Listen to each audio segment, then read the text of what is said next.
Bienvenue, bien-aimés dans le Seigneur, chers frères et sœurs en Christ, chers amis. Vous qui nous suivez partout dans le monde entier, nous vous accueillons encore aujourd'hui sur ce plateau de votre émission Je médite. Une émission qui nous fait beaucoup de bien, c'est le week-end. Et je suis convaincu que votre semaine s'est bien passée et ce week-end sera un week-end béni également. Et nous allons nous retrouver dans la présence de Dieu partout où vous êtes pour célébrer le Seigneur.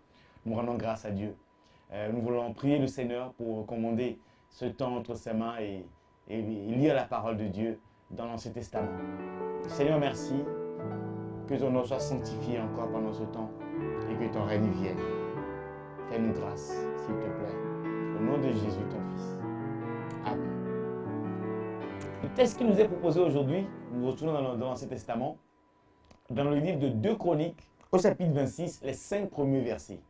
La Bible dit ceci, écoutons bien la parole de Dieu. Tout le peuple de Juda prit Osias, âgé de 16 ans, et l'établit roi à la place de son père Amasia.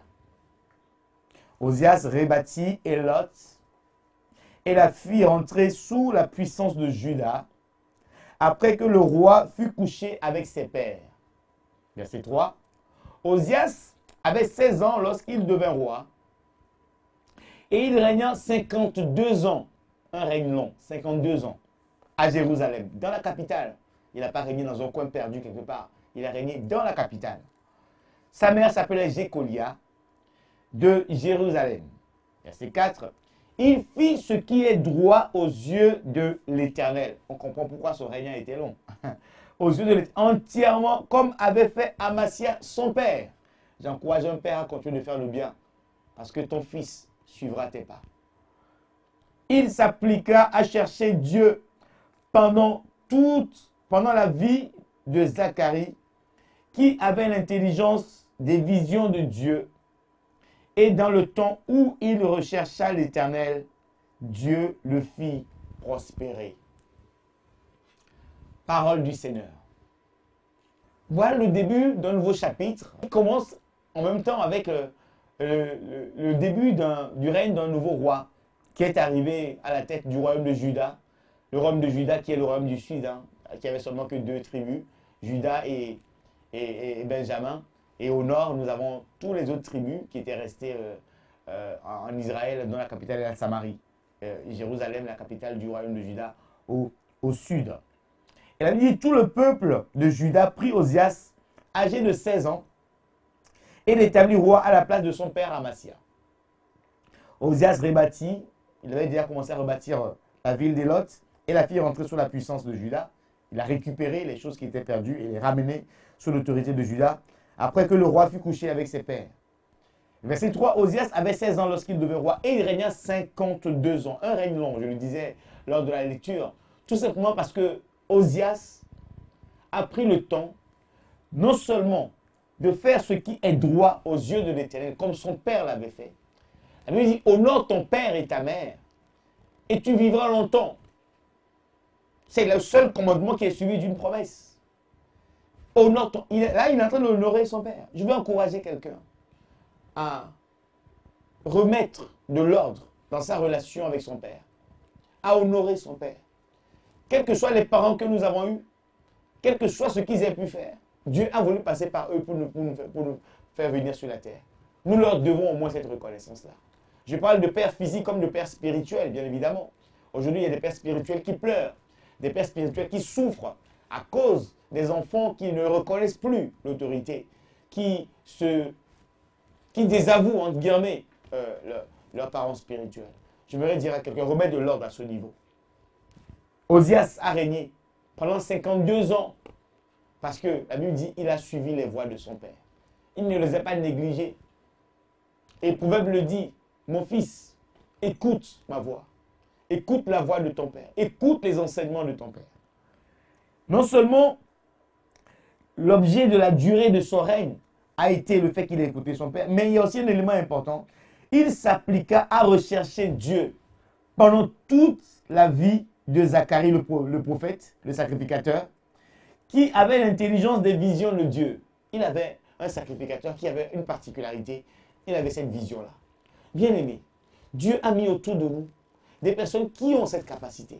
des personnes qui connaissent des choses, des personnes qui sont avisées, nous conseiller, les serviteurs de Dieu, le pasteur, ton pasteur que Dieu a mis au devant de toi, ton responsable spirituel. Dieu l'a doté de capacités pour pouvoir t'orienter, pour faire en sorte que ton règne soit long, pour faire en sorte que tu vives longtemps. Mais aujourd'hui, on se choisit de ne pas les écouter. On veut s'écouter nous-mêmes, on veut faire les choses nous-mêmes, on veut nous-mêmes nous marier, on veut même nous mettre le col pastoral, on veut nous-mêmes nous appeler au ministère. Mais bien aimé, qu'est-ce que nous voulons, quelle pérennité voulons-nous dans le travail que nous faisons? Quelle pérennité voulons-nous dans la vie?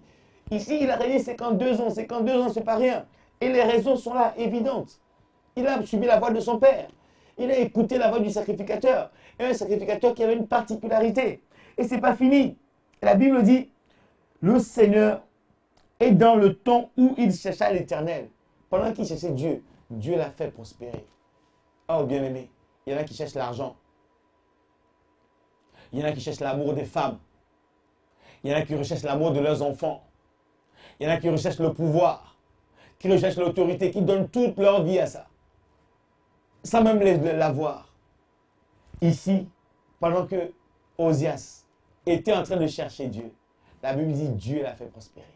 Ça me fait penser à ce verset, Matthieu chapitre 6, verset 31. Cherchez d'abord le royaume des cieux et sa justice, et tout le reste vous sera donné de surcroît. Cherchez d'abord le royaume des cieux, cherchez d'abord Dieu, et tout le reste suivra. Oh bien-aimé, cette méditation de ce week-end, je voulais prier avec toi pour que tu puisses, tout ce qui était court, tout ce qui n'avait pas de la durée dans ta vie, puisse reprendre de la durée. Tout ce qui avait saccagé ta relation avec ton père, avec ton responsable spirituel, que l'ordre revienne dans cette relation. Et pour que tu puisses retrouver la force de chercher Dieu, la force de t'appliquer à suivre la voie de l'Éternel, à écouter sa parole et à marcher dans ses voies et ses principes. Prions le Seigneur. Ô Dieu notre Père, merci pour ta parole encore que tu nous as adressée aujourd'hui. Elle nous fait tellement du bien. Elle nous bénit, elle nous restaure, elle nous équilibre, Seigneur. Et aujourd'hui encore, nous avons vu là dans cette méditation les secrets de la longévité du règne d'Osias que nous voulons appliquer. Oh bien-aimé, je prie maintenant au nom de Jésus, Seigneur. Je prie pour que là où mon frère avait saccagé sa relation avec son père, là où sa relation avec son père n'était plus au beau fixe, là où sa relation avec son père spirituel n'était plus au beau fils. Oh Seigneur, donne la force, donne le courage à ma soeur, à mon frère, de rétablir cette relation au nom de Jésus. Car la longévité de sa vie sur la terre, la longévité de ses activités, la longévité de ses bénédictions en dépend fortement. Père, je prie au nom puissant de Jésus que nous puissions nous appliquer à te chercher, à chercher tes voies, à te chercher tous les jours dans le service, dans la lecture de ta parole, dans la prière, dans la méditation. Nous voulons te chercher, oh Dieu. Fais-nous grâce, s'il te plaît, car nous avons besoin de toi. Là où mon frère avait cessé de te chercher et a commencé à chercher l'argent, a commencé à chercher le pouvoir, a commencé à chercher la gloire de ce monde, je prie pour que cela s'arrête, que mon frère puisse avoir la soif de te chercher, le désir de te connaître, le désir de marcher dans tes voies. Oh Dieu, écoute-nous, écoute-nous, éternel Dieu des armées, et interviens à notre faveur. Que personne ne perd, que personne ne se perd, Seigneur. Je le déclare, que le règne de mon frère sera long, le règne de ma soeur sera long, son règne sera long, parce que il va honorer ta parole, il va honorer ses parents, il va chercher ta voix, il va chercher à t'obéir, il va chercher à te maintenir dans tes principes. Oh Père, je prie maintenant et j'élève des murailles de feu. Je refuse toute ruse et plan de l'ennemi. Au nom puissant de Jésus, je proclame le règne de Dieu. Je proclame le règne de Dieu dans le corps, dans l'âme et dans l'esprit de mon frère et de ma soeur, pour que le règne de Dieu s'établisse, pour que la volonté, la soif d'obéir à la volonté de Dieu ne soit plus une corvée, mais que cela soit total, que cela soit un désir ardent de chercher et de se maintenir dans tes voies. Oh, c'est le week-end et je suis convaincu que votre semaine s'est bien passée et ce week-end sera un week-end béni également. Et nous allons nous retrouver dans la présence de Dieu partout où vous êtes pour célébrer le Seigneur. Nous rendons grâce à Dieu.